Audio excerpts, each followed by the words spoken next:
back to another video. This video we're talking about all the software we can expect to see at WWDC2020. Yesterday we talked about the hardware, today we're talking all about the software we have to expect. I'm really excited, let's get into it. So yes, only a couple of days left till WWDC and a lot of software potential.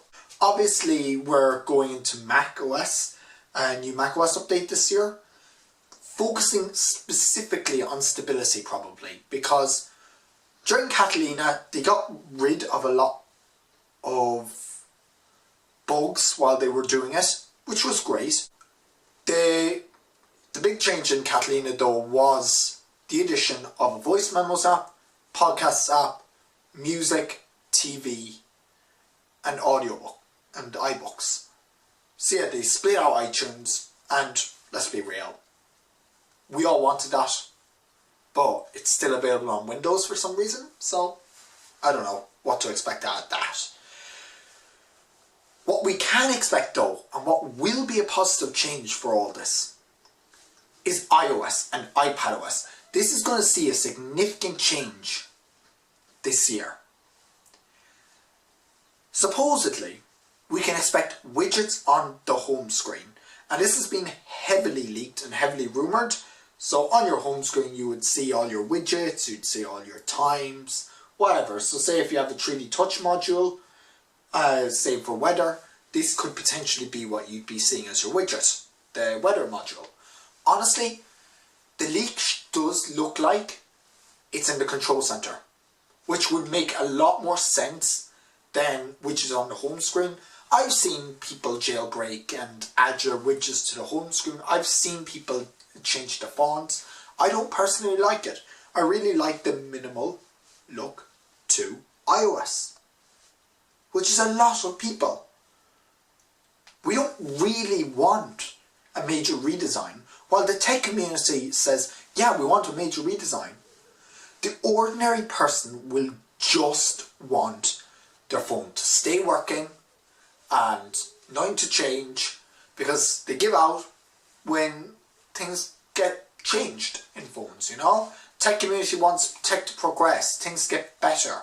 Apple answers, take away the headphone jack for courage, but then the ordinary person suffers and they have to learn a new way to use their device, even though it is for the better. For example, a prime example of something that's going to happen is the ARM MacBooks and the portless iPhone. People are going to have to learn to adapt. And even in recent years, Face ID and gestures, people had to adapt to that because they weren't used to it. For the sake of updates, they changed the UI and people were not too pleased about it sometimes when they got used to it. Eventually though, you get used to it, and it's better, but in the short term it might hurt sales. And it might hurt the fact that people might not want to update to iOS 14. We don't have much to go by for iPadOS 14, although it would make more sense if they brought the widgets on the home screen to iPadOS 14 in a bigger sense. I know they have to swipe across and they have the pinned widgets from the side. These widgets here, I know you can do that on iPadOS, have them all pinned and do all that and mess around with the home screen. But there'll be a bit more customizability. There'll be a new wallpaper changer UI, more gradient faces, that kind of thing. The iPadOS, we're hoping it'll allow for pro applications to be available. Logic, Xcode, Final Cut, Compressor, all that. We're hoping they'll come to iPadOS. Although, do we really need Final Cut? Because LumaFusion does everything that Final Cut can be. And it'll probably cost more if Apple makes it. So you'd have to decide, is the Apple logo enough? So maybe it might not be as well what we had hoped for. It could be just GarageBand Plus and iMovie Plus. And knowing Apple, it probably won't be all that we expect, but maybe it could be the future. I know personally, I use my iPad Pro for programming sometimes. I mirror my desktop, it's a 10-year-old Windows laptop, and I mirror my laptop to my iPad using TeamViewer, and it works, yeah, but I can see how it could be better. If Xcode comes to iPadOS, I'll learn how to program iOS apps.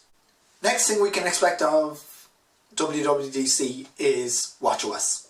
Last year we got cycle tracking, the noise sensors, the noise app, and we got a few new watch faces, but nothing overall substantial.